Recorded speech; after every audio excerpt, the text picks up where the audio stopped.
Assalamualaikum warahmatullahi wabarakatuh. Alhamdulillahi rabbil alamin, wassalatu wassalamu ala asyrafil anbiya'i wal mursalin wa ala alihi wa sahbihi ajma'in. Puji syukur atas kehadirat Allah Subhanahu wa taala.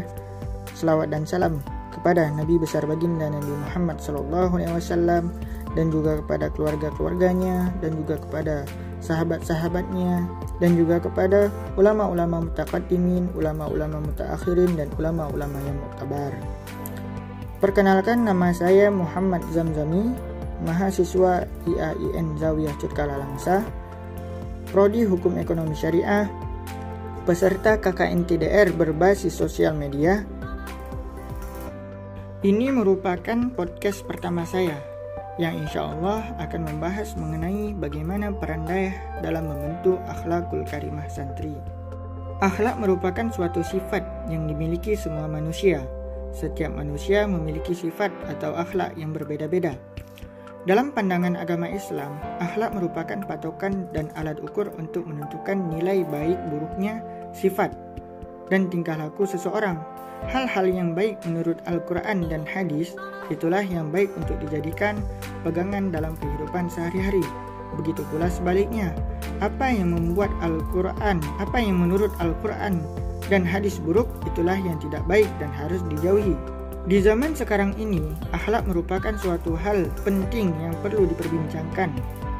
Seiring dengan berkembangnya zaman yang semakin modern dan kecanggihan teknologi serta masuknya kebudayaan asing kepada masyarakat, akhlak yang dimiliki seseorang, terutama anak muda, tidak semakin membaik dan malah menjadi masalah tersendiri. Pasalnya, akhlak yang dimiliki anak muda sekarang sudah terlalu buruk, terutama tingkah laku mereka kepada yang lebih tua. Hal ini tentu harus diperbaiki agar tidak semakin memburuk seiring perkembangan zaman. Oleh karena itu dibutuhkannya lembaga pengajaran agama Islam seperti dayah sebagai wadah dalam membentuk dan memperbaiki akhlak seseorang, terutama generasi muda.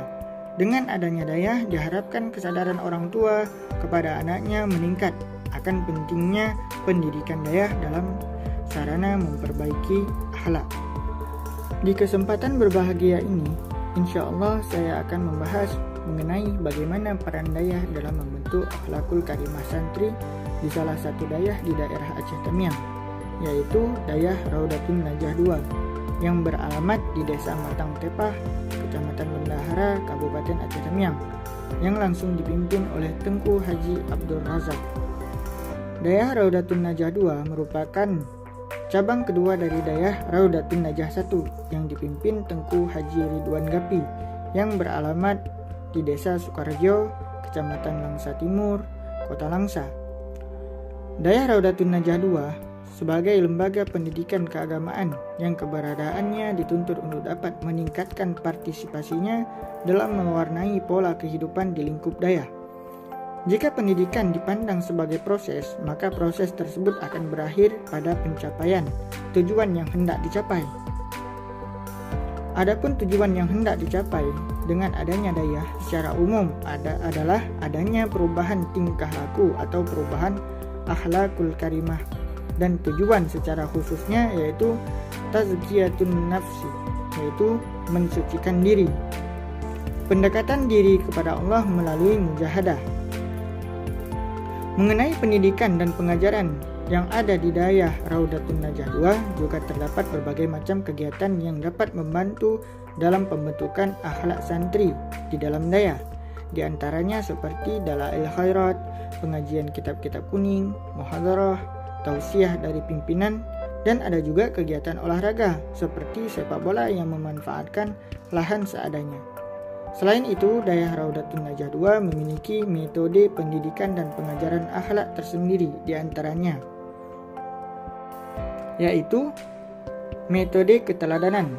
Rasulullah SAW telah menerapkan metode keteladanan ini dan paling banyak berpengaruh terhadap keberhasilan misi dakwahnya. Metode digunakan di dayah Raudatun Najah 2 dalam prakteknya. Abi ataupun tengku-tengku memberikan bagaimana contoh perilaku yang baik dalam menjalani kehidupan di dayah maupun di kehidupan sehari-hari nantinya. yang mana hal itu bisa disampaikan melalui ucapan langsung maupun perbuatan yang dipraktekkan sehari-hari. Metode ini merupakan paling efektif karena secara fisiologis anak memiliki kecenderungan untuk meniru.